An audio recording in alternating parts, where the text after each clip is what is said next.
TitleMatchNetwork.com. Dan Severn did an interview with us, and you were in there around the same time with Dan. Mm-hmm.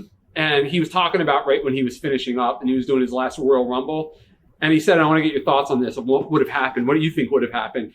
He said that he contemplated calling WCW and asking them for $100,000 to go into the Royal Rumble and shoot, to go into the Royal Rumble and not go over the top and just stay in there until somebody would throw him over the top. And he said he seriously thought about it. And at the last minute, he didn't do it. But what do you think would have happened in that situation? It depends who's in the ring. Yeah. I mean, I certainly wouldn't have backed out of the ring. Yeah. Ken wouldn't have backed out of the ring. Yeah. I don't think Taker would go out of the ring. Yeah. He might want to go in there and call to shoot.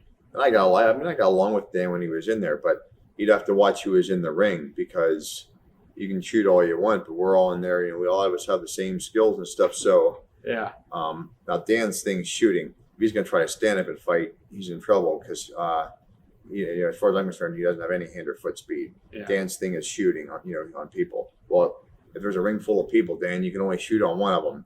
We're just going to waist lock you and yeah. If you got to think a little bit. But now, depending if he was in there near the end, depending who was left in there, is it possible? It's possible to pull that off. But if he's in there with a whole pile of guys, it's really unlikely because those guys will just gang up and throw you over. But if he was actually pulling it off where he had managed to stay in there with a couple guys left, it's conceivable, huh? That's conceivable. He's great on the mat. Well, I think they're trying to imitate some of that. Although the guys, if you're not good at it, then don't do it. If you don't throw good kicks, don't throw them. If you don't have good jiu-jitsu, don't do it. If some guys try to put on an arm bar and triangle, the guys that are skilled at it, if your technique's not good, don't do it. Or go get trained in it. Now, Undertaker's been doing some submission holds, and I knew he had been taught that stuff before, so he's been getting schooled on that. And I've watched some of the submissions he's been doing, and and his technique's pretty good on him. He knows what he's doing with them. But some of the guys trying to incorporate it, like I've always told people, if you're not good at it, don't do it out there. Yeah, because it'll look the shits. Yeah, but he's pulling it off.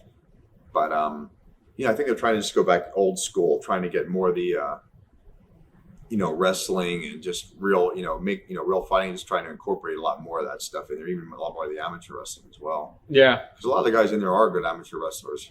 When WCW was around, did you ever talk to them about working for them at all, or? Nope. I mean, some of the guys that I knew down there told me that I could have, but the way my contract was with WWF, I re-signed before my first one expired. So there was no reason for me to negotiate with them. Mm-hmm. At that time, some of the guys told me I actually could have gotten more money down there. Mm. But even now, it's like Vince took me back after 6 years of being sick.